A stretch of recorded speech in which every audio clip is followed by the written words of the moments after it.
welcome to another episode. Jay, you're welcome to join. There you go. Welcome back. My name is Jayme Mellema, and I'm the resident scenic designer for University Theater.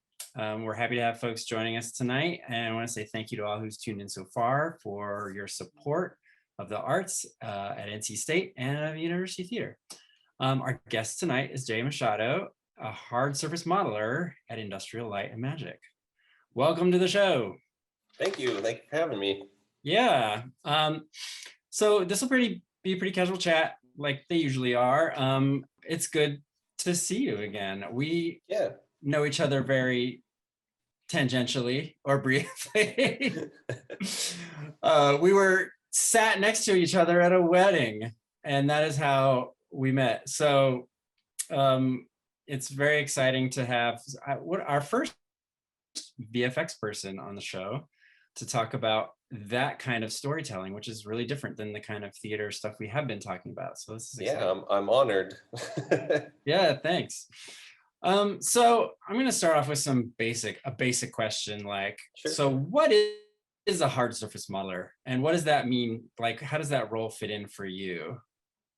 Basically, a hard surface modeling is, it's digital modeling of anything that is kind of inorganic.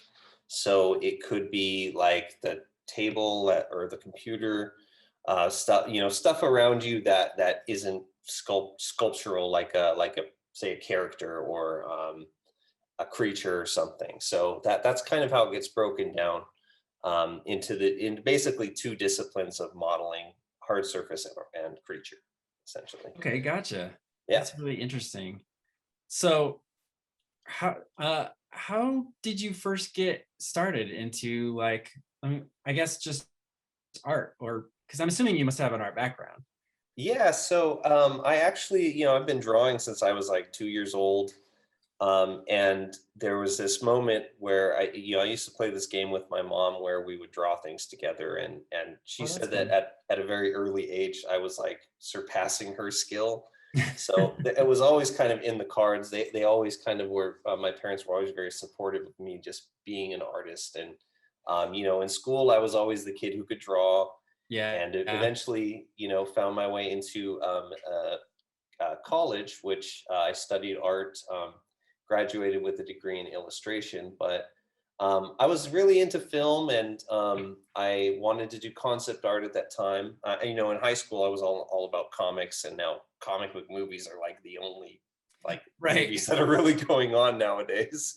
So I was into that, and then I couldn't really find work as an illustrator, so I actually through illustration found out about visual effects and first considered that to be an option for me.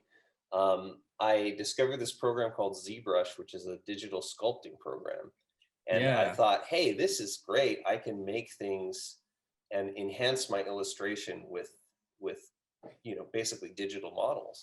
Mm-hmm. And so I kind of, was playing around with that as just sort of on my own. I had already graduated college at that point, and I was just sort of finding odd jobs here and there. And then I was sculpting, like, I think Batman. You'll find out I'm obsessed with Batman, but I was sculpting a Batman, and I couldn't figure out how to make his belt. And that was like my first run-in with something that's hard surface is something like a belt, and I couldn't figure out how to make it in there. So that's when I discovered this program called Maya, which is sort of the industry standard for digital modeling. And I spent an hour in that program before deciding it was time to go back to school. So I enrolled at the Noman School of Visual Effects, and first I went to their open house and got in a car accident on the way there. So it was kind of a I hope it wasn't a bad omen, but it actually ended up not being a bad omen. So that was good. But I did their 2-year program in as a CG generalist, it was called. Uh-huh. And kind of discovered there that because everybody that goes into visual effects is interested in like doing like the hero stuff. They all want to be the person who sculpted Thanos or who sculpted Hulk, the character animators. Exactly, yeah. So that's kind of like the high profile thing that everybody is interested in. And so I was kind of in that same boat. I was like, oh, I have to be as good as all these people in there, and Mm, I kind of discovered that hard surface modeling was really something that I'd always kind of been interested in. I was a huge fan of Star Wars and Star Trek, and um, drawing spaceships and stuff is something like I basically got to this point where my best friend at the time, Dustin, he's still a really good friend, but yeah. he's one of the best character sculptors that I know. And I was sort of, trying to, very competitive, trying to be as good as he was. And there's a point in school where they said, that like it was the founder of Noman who said, oh, I do this stuff because it's in my head. It just has to come out. And Mm-hmm. he's like, I sketch these characters because he has a very specific style of character that he does, and he's like, this is what I sketch in the margins when I'm in a meeting and stuff like that. And I kind of looked at my sketchbook and said, this is all spaceships and cars. Like, what am I doing Doing characters? characters. Yeah. Yeah. So I shifted my focus in school, and at the time, like, not many people were really into hard surface. Like, they kind of just did it as like a way to get in the door. Like, oh, Right. I'm a prop modeler, but I want to become the character modeler. So Right. I really love it, and I owned it, in terms of like, this is what I want to do. This is all I want to do.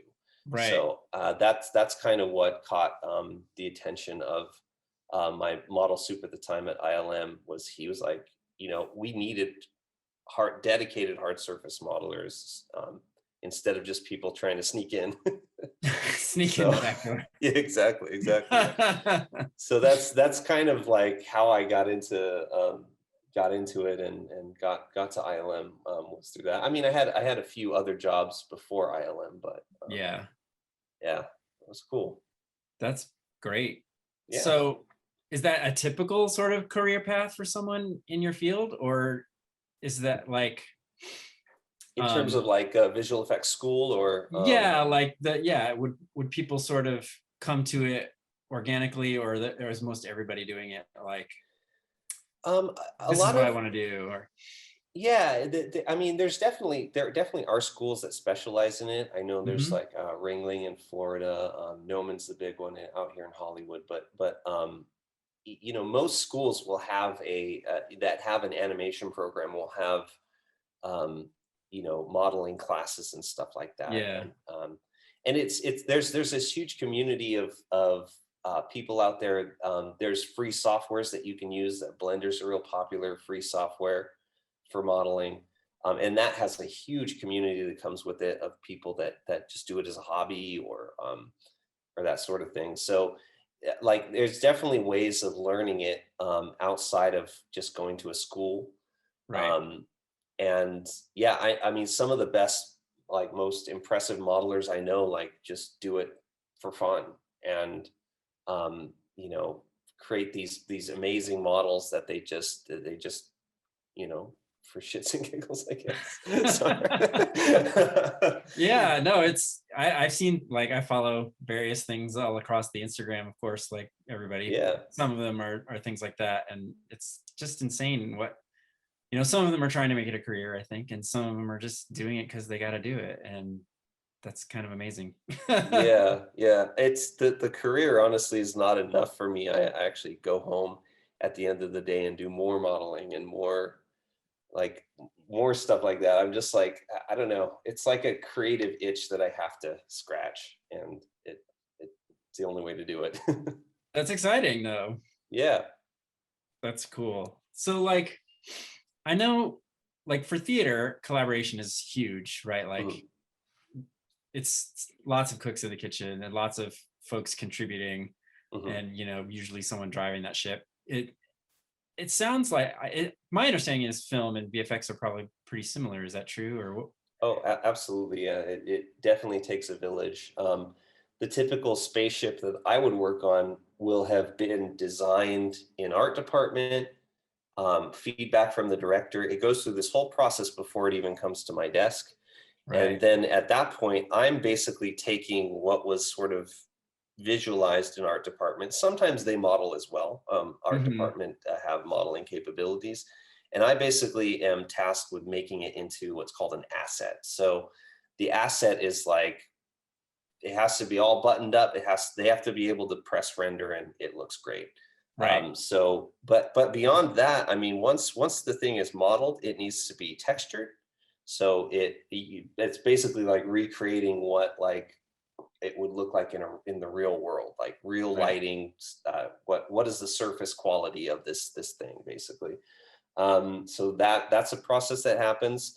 Next, it needs to get rigged. So it basically they create a skeleton for it. So animators can like do things on a spaceship, like open flaps and doors and landing gear and cool stuff like Yeah. that. Then it gets animated, it gets lit, it gets rendered, it gets comped. It's a whole process and it takes a huge team. If you've ever sat through the credits of like your Yes. typical show or movie, it's a huge team.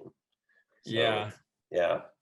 And even like within hard surface modeling team, like I was a model supervisor on the last 2 seasons of Mandalorian, and I had a team of like 10 people just doing models with me. So Wow. yeah. What were you mostly focusing on in that process, in that particular example? Oh, well, I had as a supervisor, you kind of have to like you're in charge of the team and what everybody's Right. doing. So I had to really play to the strengths of my team, and Yeah. I had some really amazing modelers. So I took more of a texture painting role on that show. But I got to texture paint some amazing things. I did the texture paint for the Razor Crest. I did a Mm-hmm. bit of modeling for the Razor Crest, but mostly texture. And this last season, I got to texture the Slave One, which was like a dream come true. That's like a dream come true, I'm sure. Yeah, it was epic, and like just to be part of it. I mean, it was cool that they brought that shit back, and it was amazing to Mm-hmm. be a part of it. I've worked on some pretty other amazing ships though in my day, so I've been Yeah, very fortunate. like the Millennium Falcon. Yes, that's actually a funny story though, because I that was like I was brought onto episode 7 as a junior modeler, and Yeah. I had basically gone through one project at the company, and that was at a certain point Harrison Ford broke his leg on set, like Yes, door I heard fell about on him, this. yeah. And so production kind of went to a halt for a little bit. They were like, oh, we can't, we have to slow down. And a lot of the other artists on the show got like moved to other shows because there were needs and there was a Yeah. slowdown in production. And suddenly as a junior artist, I'm the cheapest guy in the room. And they say, Right. well, we need the Falcon. So why don't you work on it for a while, Jay? And like, I got to basically take it from like 40% to the finish line. And that Wow. was like amazing I mean, like it was just like it was in the cards basically, because like I should not have really even touched that asset as a junior modeler, but I guess that yeah, the stars aligned and they believed in my skill enough to do it, and the rest is history. So Yeah, I'm gonna go ahead and like show your reel. Terrible. yeah, this one doesn't have the Falcon in it. This is the newer one, but Oh yeah, still that's very okay. fun. Yeah, there's that Razor Crest. It's so pretty. I actually got quite tired of working on it because there was so much back and forth I about. bet. I mean, it's been a lot of shots, and Yeah. Well, the problem was that we have a practical set piece of it that's as big as a bus. It's this big aluminum thing. yes, And they were lighting it in the volume, the LED volume, which I'm sure we'll talk about. And they like just couldn't they couldn't decide how shiny or how matte it was meant to be.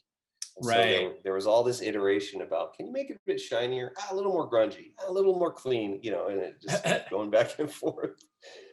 Yeah.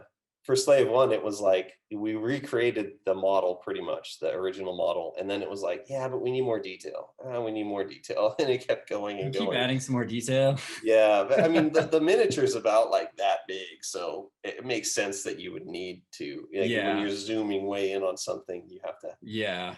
add little latches and hooks and stuff. Mm-hmm. Yeah. this was very cool. The interior behind them that's rotating is all digital Yeah. content. So that was all in the volume, right? Yeah. I guess we should explain what that is just in case. Yeah, yeah. Because I'm sure not everybody has watched the Mandalorian documentary on. Right, right. So the LED volume is kind of like this big horseshoe shaped, like it's like kind of like that. That's the shape of it. And it's a Yeah. big, it's basically a big LED wall like you'd see like at a baseball game, like a Jumbotron or something. Mm-hmm. And except the LEDs are like really tiny, they're really high quality. And it's basically got that horseshoe shape and a ceiling and then two doors on the end of it that they can close it all off. Now it rarely gets closed because we don't usually point the camera out the door like that. But Yeah, you rarely need a full 360. yeah, so basically it essentially provides two different functions. One, we get lighting.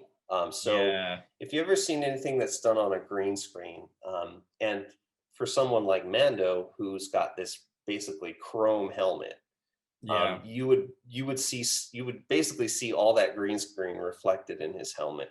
So what the volume allows you to do as like an LED screen is you can light the character with the LEDs, and it basically will reflect what his environment that he's meant to be standing in. So you kind of cut out that need for cleaning up green screens and stuff like that. Yeah, it's a whole part of the process that you're completely changing or altering. Yeah, Cutting it's out like of the system. It's pretty cool. yeah, it's the next generation of green screen for sure.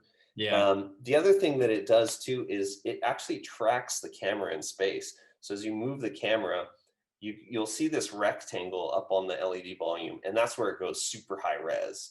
And so anything that's looking like the camera's looking through, you'll see that happening on the wall, and you'll get this weird, like it's called the parallax effect. Yeah, parallax. If you've ever moved and you see things like moving in space, like it's like this kind of a thing. And it does that. It's really bizarre to look at, but yeah, essentially, it gives you and when you're in the volume and you're watching the camera move, it just kind of, it's weird. And the other weird thing about the volume is that it doesn't feel like it's lighting anything. It almost feels like something that's been vinyl wrapped. Like if you've ever seen a wall with a vinyl wrap mural on it, it looks like that. You can't even detect that it's lighting everything. It's really bizarre. But what a fun.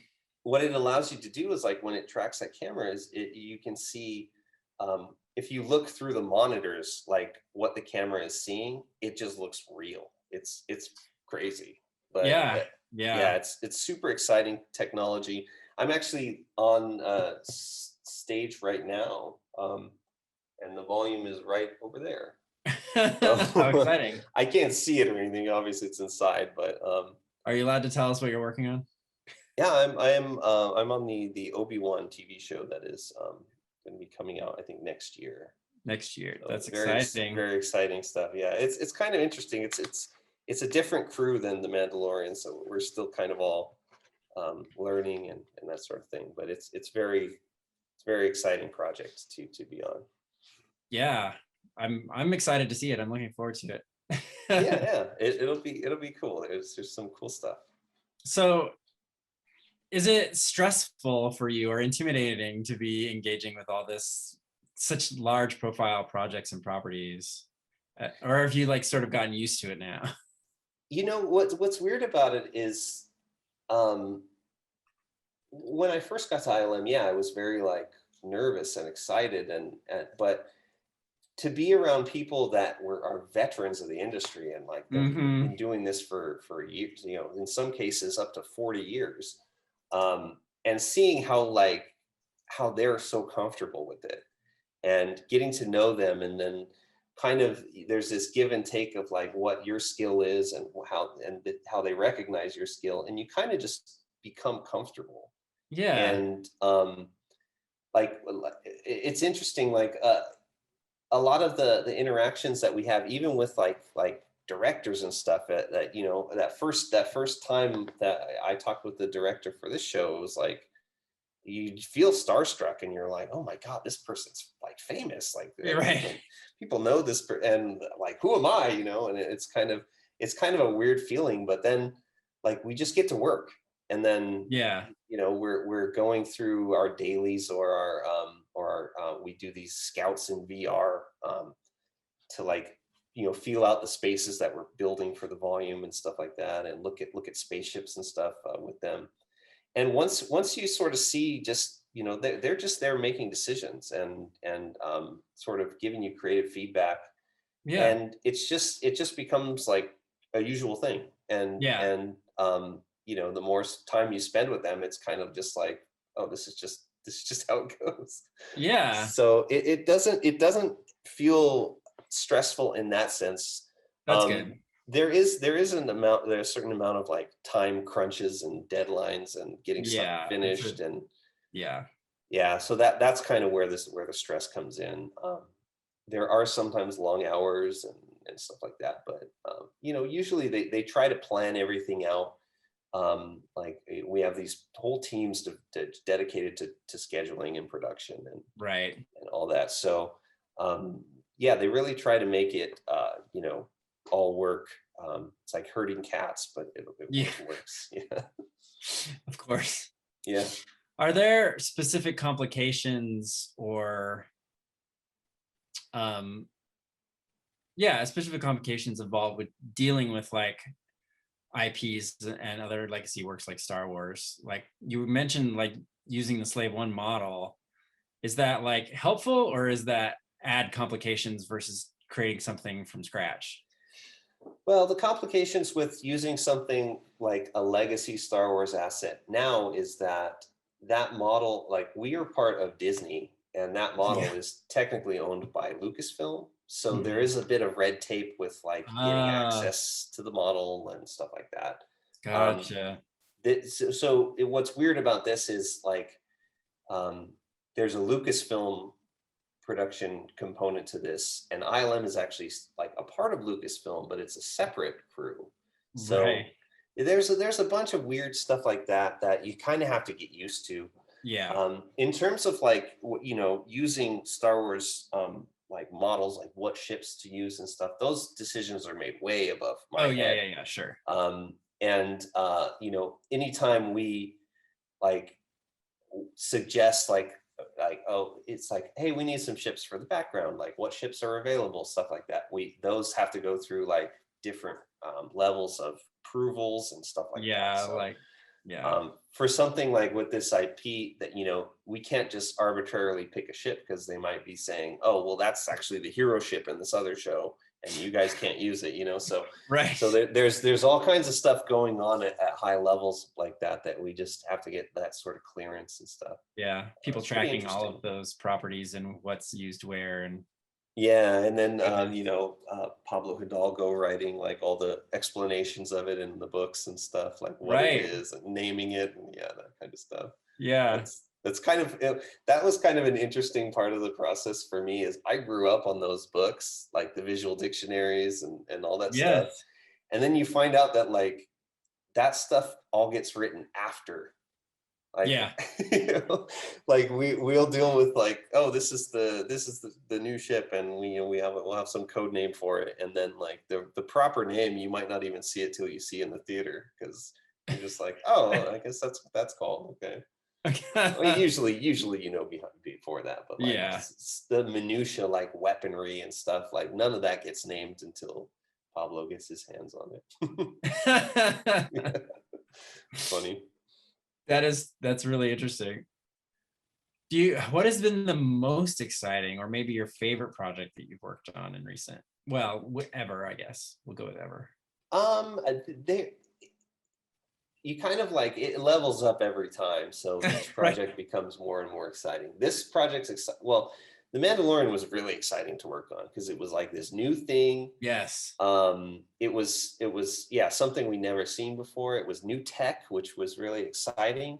It was Yes. my first time being a model supervisor, so that was exciting. Yeah. um, and yeah, that was enormous. But like all that excitement on being at ILM in San Francisco, and then coming down to actually visit the volume and see the set, I was like, oh my god, this is where I need to be. So That's exciting. Now that I'm down here, it's like even the next level of excitement. It's hard. Every project that I've been on has been like, oh, what's the new thing? Like, and it's been a gradual increase of just excitement and cool factor. Yeah. Yeah. I guess related to that question, like, is there a dream project or something that you're dying or you want to work on someday? I not really, to be honest. I'm a huge, like I said earlier, I'm a huge fan of Batman, and so people, Yeah. I think that ILM is working on the latest Batman in some capacity, and people are like, "Don't you wish you were on it?" And I honestly don't. I don't. I'm That's like, interesting because I thought for sure you would have. yeah, it's weird. I think that like there's a certain detachment I have from the work that I do for work, in that, Mhm. like, I can work on something like the Slave One or the Razor Crest, but I don't own it. So like Right. when they, I won't spoil the latest season of Mando, but something happens to the Razor Crest. Yeah. When I found out about it, I was quite upset because I worked very Yeah. hard on that thing, and it was kind of funny, but I know. I saw like on Facebook and things some reactions, like friends going, "What?" Like concerned for your well-being. yeah, yeah. And what was funny is I actually got nominated for an award for my work on that. Well, that's And exciting. Congrats. yeah, thanks. That was last year, and actually I won the award. It's called a VES, Visual Effects Society. And I That's came down awesome. here. I came down. This is last year before COVID and all that. Yeah. But can you imagine? But yeah, I Barely. came down here and that was one of the days I got to visit set, and I'm looking and everyone's like congratulating me. Oh, dude, it looks great, congratulations. And then they're like, you know what happens though, right? I was like, Oh no. oh. So I knew well in advance, and it was kind of like I was in the middle of working on season 2 as well, and Yeah. it was just kind of heartbreaking. But Yeah. I what are you mean, gonna do? yeah, you spend a lot of time on those assets, I'm sure. Yeah, yeah, it was yeah. But anyway, yeah. So I never feel like I have a sense of pride in my work, and I work Yeah. hard on things, but I never feel like it's mine. So that Right. that kind of leads into like me, and this is kind of I found that I'm kind of a rare breed, but I do a lot of personal work as well as Yeah, you mentioned that earlier. yeah, What and I not mean, you don't have to everybody. say what it is, but like what kinds of things are you working on in your free time? Oh, well, it's a lot of it's mostly like fan stuff. Oh, cool. Yeah. I've been doing a lot. I can actually share my screen and sort of Sure. show some of it. Actually, Sure. Whatever you're let's do it. comfortable sharing is fine. Like I said, I modeled the Falcon at ILM, but for some reason that wasn't enough for me, because What? I also, well, there's a story to it. But There we so go. this is just a folder of some renders I threw together just for some show and tell. Yeah. These first few are examples of my student work, um, Okay. learning hard surface at Noman. Yeah. Um, so the police car was based on a concept. The Huh? Bel Air up above that was actually my dad's car, so I Oh, modeled that's it. awesome. Yeah, he's really proud of that car. Yeah, he just rubs it with a diaper like in Ferris Bueller. Yeah, this is all like student work. If you keep going, you'll get to Okay. my yeah. There's like the animated series Batmobile I Oh worked my on. God. Yeah, but this is my personal Falcon down below. And Okay. basically, the story here is that they had made some changes to the Falcon in episode 7. They put that Right. ugly square dish on it, and Yeah, the square dish. I I hated it. I hated every minute of building it because I was like, everything on this ship is round, everything except for Uh, this freaking snow shovel on top. So I really hated doing that. But there was also like late in the process of building it, because we actually had a scan like a 3D scan of the 3D real scan the original. miniature, and I actually Yeah. got to go see the real miniature, which was just Oh my amazing. God. Like, you know, if I died now, at least I had that. I probably would have cried.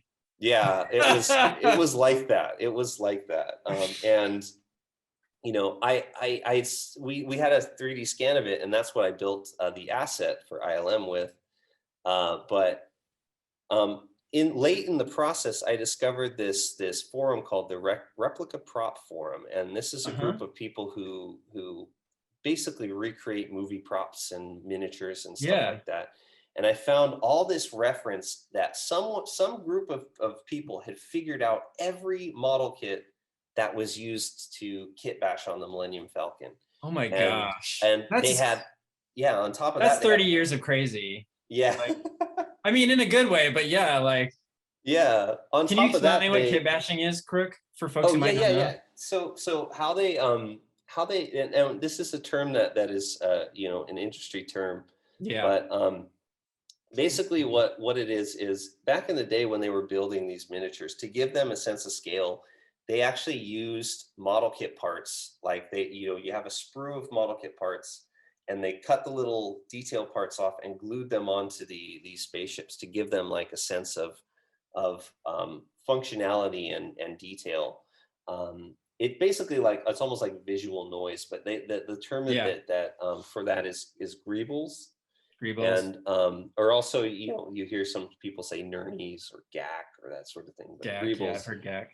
Greebles is kind of what I usually go for. And it's texture, essentially. Yeah, exactly. And it's something that's carried over into digital modeling as well. And basically, I had found all this reference of all these model kits, and I was like, I can't let this go to waste. So I decided to build the Falcon my way and scale it. The scale of the Falcon is something that's sort of debated. Interesting. I did not know this. So the set of the interior of the Falcon is like 3 times too big to fit on the exterior. Like it would never fit inside. So to sort of take that into account, some of the books will say that the Falcon is basically 113 feet long. By my calculations, it's about 96 feet long. So if any of you have a chance to go to Galaxy's Edge, if Disneyland ever opens up again, it's open. You can go. The Florida one, I think so. Yeah. I think the one here opens to like limited capacity in like mid-April. But that Falcon is 95 feet, and I think it's pretty right on to what the Falcon should be. Now, like the interior set, I think it should just be smaller. You know, that's kind of what I feel, but it should be just tighter and more cramped in there. But anyway, it's just splitting hairs on the Falcon. But I basically, my goal with building it was to make this VR experience where you could like see it. And this is before Galaxy's Edge was even a thing. Like that's when I made that model. And like, you know, I finally took it into Unreal Engine and I put my like VR headset on and I was looking at it, and it was so weird because it's like, oh, that's only that tall. Like it's right there. It seems like this monumental thing, but then like when you really see it and you're next to it, it's completely, like the size is completely not what you expect. That's super interesting. And that's how I felt seeing it at Galaxy's Edge, was like, wow, it's you know, because I'm pretty knowledgeable with I'm knowledgeable with the model. Like I know how the details look in certain areas, and then seeing like what that actual scale is always trippy. It's just really weird. This is a really nice Batmobile. Oh, thank you. Yeah, this is kind of an ongoing project. This green Corvette thing. I actually made this for a class that I was teaching on hard surface modeling. That's cool. So yeah, like it kind of like go through over like a 10-week process how to build this thing. Yeah. So that's kind of fun. You see that the cloud car and Mando helmet. Yes. I'm always doing like random stuff. Like this cloud car, like I had the Falcon sitting on the Bespin landing pad. Yes. And I was like, oh, I'll have cloud cars flying you need around. Cloud cars. Yeah, exactly. At some point I made all I was able to photograph and build all the Bespin buildings that are in the background. They had pictures of those at the archives. That was really cool. That's really cool. But yeah, this Batman project down at the bottom, it kind of just started with actually I built Batman's vault, like the thing. Yeah, that so holds this the vault suit. came first. Yeah, that vault. Yeah, you can see it in the middle there of the props. Yeah. So I built that first because I saw a behind the scenes photo of someone standing next to it, and I was like, oh, that's cool. Like, you know, so often I'll get inspired by reference and like research and stuff. And this at first it was like, oh, I've always wanted to build this Batmobile. Let me build this Batmobile. And then it became like, oh, well, maybe I'll just rough in the model of the cave and like have it for renders. Like you'll see the Batmobile in the cave. That'd be kind of cool. And then it went into this like black hole of researching the cave and all the different components of it and props. And those are all Batman's gadgets that are actually inside the vault of the door, like the vault door. Yeah. So my projects tend to do this. They tend to snowball and become much larger than they are. Become black holes. I spent a lot of time on his boots. You can see there. Yes. I actually have a friend who works for Nike, and the original Bat boots are Nikes. And I hit her up and I was like, hey, do you guys have any record of these boots? And she sent me like this package of like 4 or 5 photos of it, and I was like, no, I have to build the boots. Now I got to make the boots. Yeah. So like I said, reference and finding stuff like that really like inspires me. And here you are, sort of coming full circle back to like creating your Bat belt. Exactly. Right. It'd be interesting if I had planned that, but I did not. I just kind of offhand mentioned that, but yeah. So this. Once the cave, and if you scroll up just a little bit, you can see some shots of the cave in Unreal Engine. I'm still lighting it, and I finally finished building all the props for it. But now then it was like, it'd be kind of cool if Batman was in there with you. Like, I mean, yeah. And I had this idea where Batman's famous for like disappearing behind your back. I had this idea where you could like be in VR and turn around and like there's Batman, and then like you kind of calm down and then you turn away and turn back and he's gone. Like I had that idea that could be really fun. That would be hilarious. Yeah, I just like, you know what? I've already built all this. I built the car. I built the cave. Just go for the Batman. And like I haven't sculpted a character in probably 8 years. Right. But that makes it a different challenge. Exactly. So that's another part of it too, is like doing these projects to learn new things and challenge myself. And so this has been a really fun project that maybe I'll finish sometime before I'm dead. But yeah, like I had all this plans for the Falcon too. The Falcon's been put on hold for this Batman stuff. And you come back to it, right? I plan to, but best laid plans of mice and men, right? Yeah. So that's cool. That's kind of how the personal work world goes for me. Well, thanks for sharing that. Yeah, no problem. I also like I do a lot of I just have too many hobbies. I like doing this digital modeling thing. I like building model kits and painting them. I also like doing cosplay and costuming. Yes, I know. I've seen some of your photos of your Batman cosplay stuff. Yeah. It's and that's another weird itch that I have, that like every couple of years I just itch to make a new Batman suit, which is so dumb. How many do you need? But all of them, because there's so many different ones. Yeah, the last one was really fun though. I don't know if you saw in those renders, but I have a render of the Batman action figure. Action figure, yes. And I made this, and this is on my. I think the best place to see this probably on my Instagram. But I made this suit of armor that basically transformed me into that Batman action figure. That's and so it was cool. super uncomfortable and horrible to wear, and like really noisy to walk around in. But it was really cool because there's certain pictures of me where you can't really tell I'm a full-size person.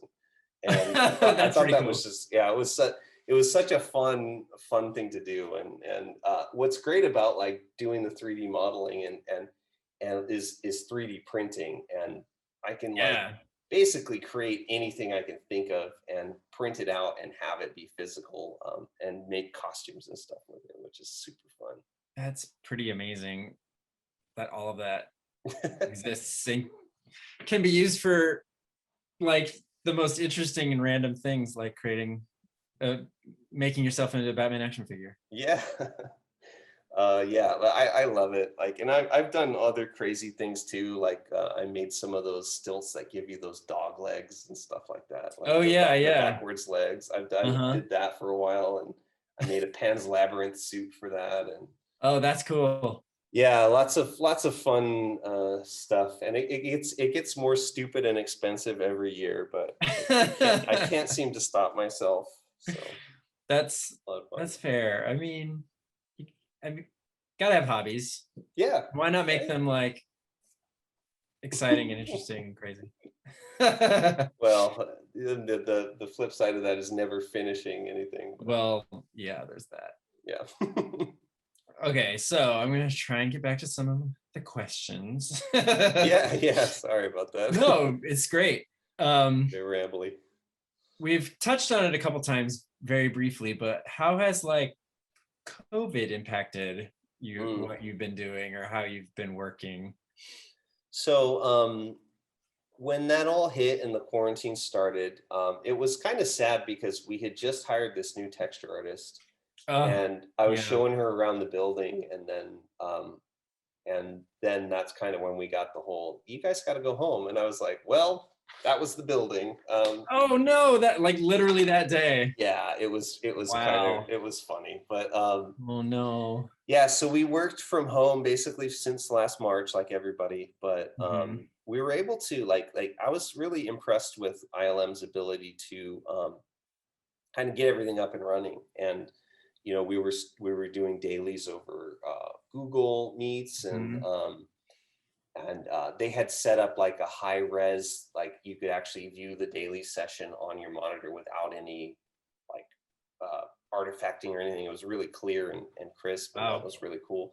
And I guess it actually helped out some other companies getting set up as well, which was really cool.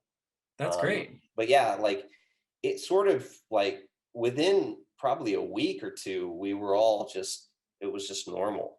Like Now we're working at and home. yeah, and it's actually been really weird coming back to an office. Like Yeah. after working from home for so long. And I find myself having that because all the people here, they've been here for months. Like they've been building sets Right. and like making props and stuff for all this time. And I kind of have to curb my excitement. Like I see people and I feel that starstruck feeling. I'm like, oh my God, like we've only seen each other on Zoom. And they kind of all always have to give me this look like, dude, you're way too excited. Like, chill out. So I kind of have to like calm myself down a little bit. But it's just so weird. And you know what I actually missed was just commuting. Like having that time in the car to like pump myself up in the morning and then just unwind at the end of the day. Like Yeah. it feels like a luxury now, and it's really weird. I had that feeling earlier on, like, because I've been kind of going back into the office off and Mhm. on for a while now. And so early on in that process, when I first started, like before that happened, I was like, man, I kind of miss like having that, like, I'm not listening to any of my podcasts because that's what the only time I would listen to podcasts. Yeah. Yeah. So similar. Yep. It's, but yeah, like I mean, we get tested once a week, Oh yeah. masks at all times, social Yep. distancing at what, at all times. If there are like product or actors or directors involved, the testing ups to like every other day. Yeah. So Wow. they're taking it very seriously and Yeah. taking every precaution. But yeah, it's weird. It doesn't, I think it's just it'll just never feel normal to me, like doing all this stuff and getting the swab in my nose tickles and all that Yeah. stuff. Yeah. So you, are now a supervisor. Yep. Did that shift to an even bigger position on Obi-Wan? Am I remembering this right? So on Mando season 1 and 2, so I'm now part of the virtual art department, Okay. and I'm a supervisor there. It's a little different. It's so before I was basically generating high res content for the LED wall Yeah. and for like post visual effects. Yeah. And now I'm kind of on the pre-production side where Oh, interesting. we're building environments in Unreal Engine for the director and production designer and director of photography to make basically decisions. So we'll do things where we build out the environment, we look at it in VR and say, oh, you know what, that wall needs to be 20 feet that way, or right. This ship is too close, let's move it around.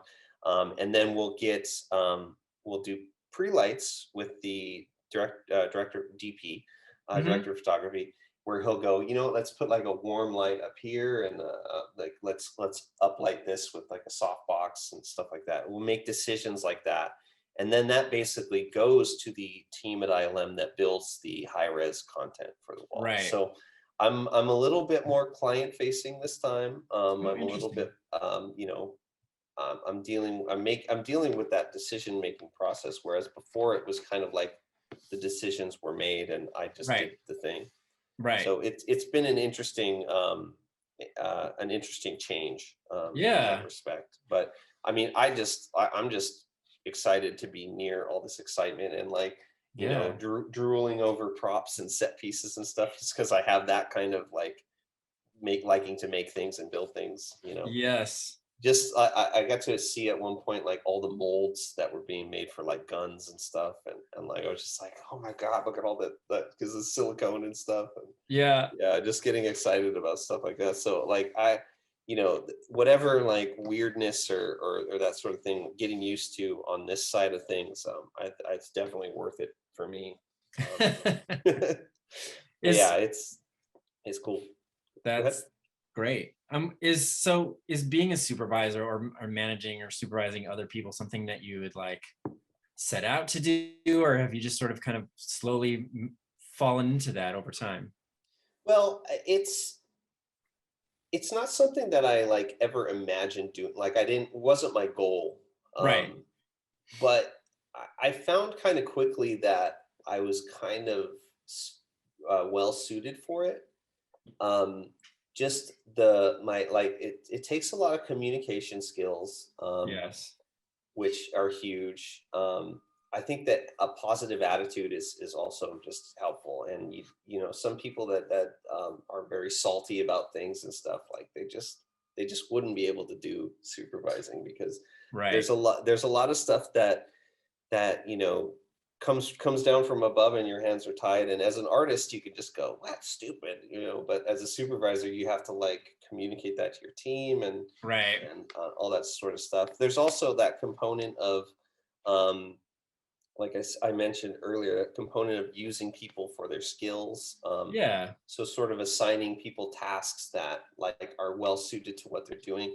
And I think my time spent as a teacher has really sort of informed me of stuff like that, how different, you can sort of recognize different archetypes among your students of like, oh, this is the guy who really focuses on the detail, or this is the guy who really likes the block out stage and then kind of struggles with the rest, and that sort of thing. So you kind of like having that skill and being able to recognize that and see what people what their skills are and their skill sets and stuff. I think that's a big part of it. There's also a component of supervising called bidding, where you have to basically talk with the producers who handle all the money and tell them, okay, this is going to take this long and that's going to take that long, and they always come back with like, do you think maybe we could like shave a couple days off that, and you kind of have to go, yes, I guess we can. Yeah, and then it's basically about laying that information down, and Uh-huh. then sort of getting your team to hit those numbers. And that's Yeah. kind of a big part of it. And I think as an artist, when you're below that supervisor level, it's kind of hard to imagine what that's like. Like you don't like you have an idea of what it is, but until you've actually gone through it, it's like, oh, Yeah. this is like I kind of understand. Like you start to see that bigger picture of the whole production coming together. Whereas like as an artist, you're like, oh, this is my asset. I just want to make it perfect. And Right. Yeah. sometimes when you're seeing that bigger picture, you're like, well, does that need to be perfect? You know, maybe we can focus on what we see in shot more and that sort of thing. Yeah. So yeah, it's and that's one of the great things about being on this side of things is seeing why those decisions are made and like, oh, we don't have the budget to build that set piece, so that's going to be digital, stuff like that. Right. And whereas on the other side of the fence at ILM, we would just, I'd be working on something and they'd say, hey, that's been omitted, and it's like, oh, okay, I guess I'll stop working on it. It's kind Yeah. of You just weird. don't, you're not getting the full explanation and Yeah, an it's understanding weird. of the broader picture. Exactly. Yeah. So it's been kind of cool to see like see behind the curtain a bit on that. Yeah. That's excellent. Yeah. So we're getting close to the end. Uh, so I'm going to ask my last couple of questions. Was there a formative person or experience that sort of led you ultimately to hard surface? Oh, Or I touched on this earlier, but yeah, I guess you did. it was that moment with Alex Alvarez where he taught me. Yeah, Yeah. That was kind of like that's my right. big thing. But then like I kind of went back, that Ratatouille moment where you go back into your childhood. And once he said that, I was like, built all those ships out of Legos, drew all those spaceships. So it kind of made it was there all along. Yeah, you just Just needed someone to show it to you so you could see it. yeah, it was a Yeah, crazy moment, but it's definitely one that stuck with me. yeah. What about like a non-art class or or how about this? Like a piece of advice that you got from someone that you still use today? I don't think I could boil it down to like a specific piece of advice. Actually, I'll come back to this, but so even my mom works for Kaiser, and Uh-huh. she's been like had a team of nurses as long as I can remember, and so I would always like bounce things off of her in terms of like getting uh, how to manage people and how to Oh deal with yeah. personalities and how to communicate.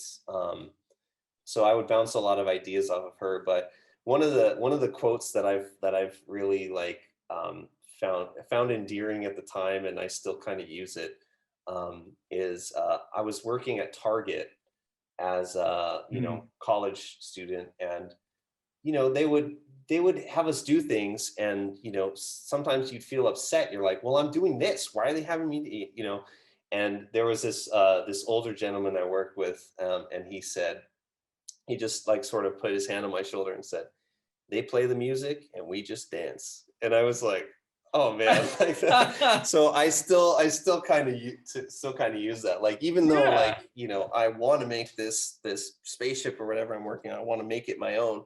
It isn't mine. I just have to do sort of, I Right. have to I have to make the client happy, basically. Right. First I have to make my supervisor or my VFX supervisor happy, then Yeah. they have to make the client happy, so that there's all these like levels of approval that you have to get through. But yeah, Same that spirit though.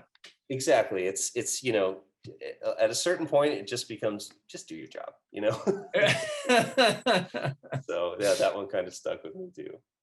Do I you, also really love the phrase, "good from far, but far from good."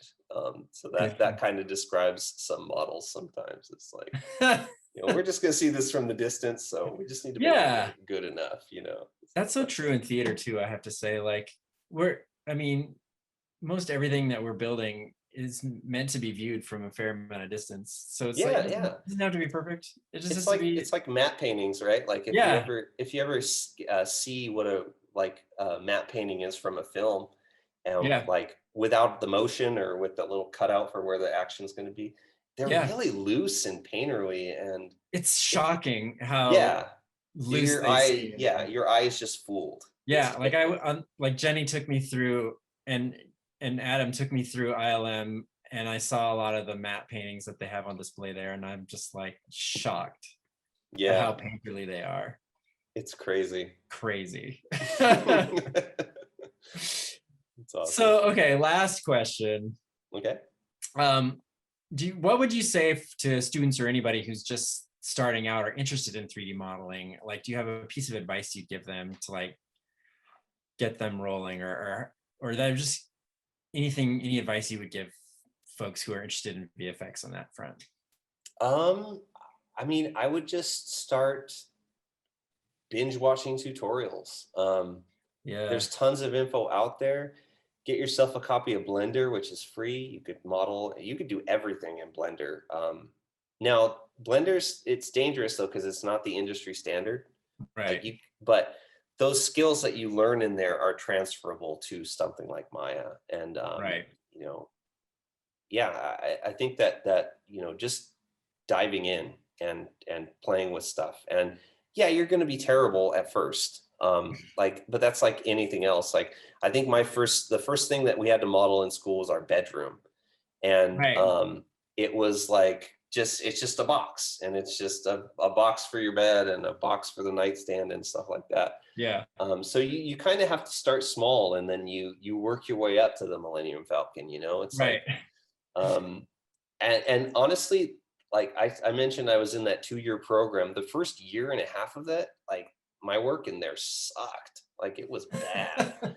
And at a certain point, like things started to click where you learn that one tool or that one workflow that changes how you think about it.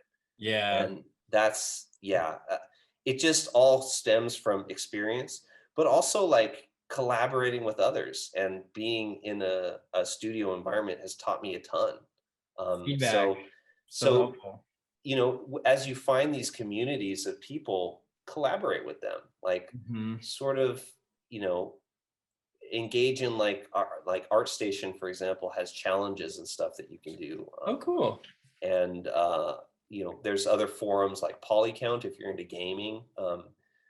Video game, that's a forum for video game artists. And I check that all the time, even though I'm not in games anymore. But there's some cool stuff that they're doing in their world that benefits my world in film.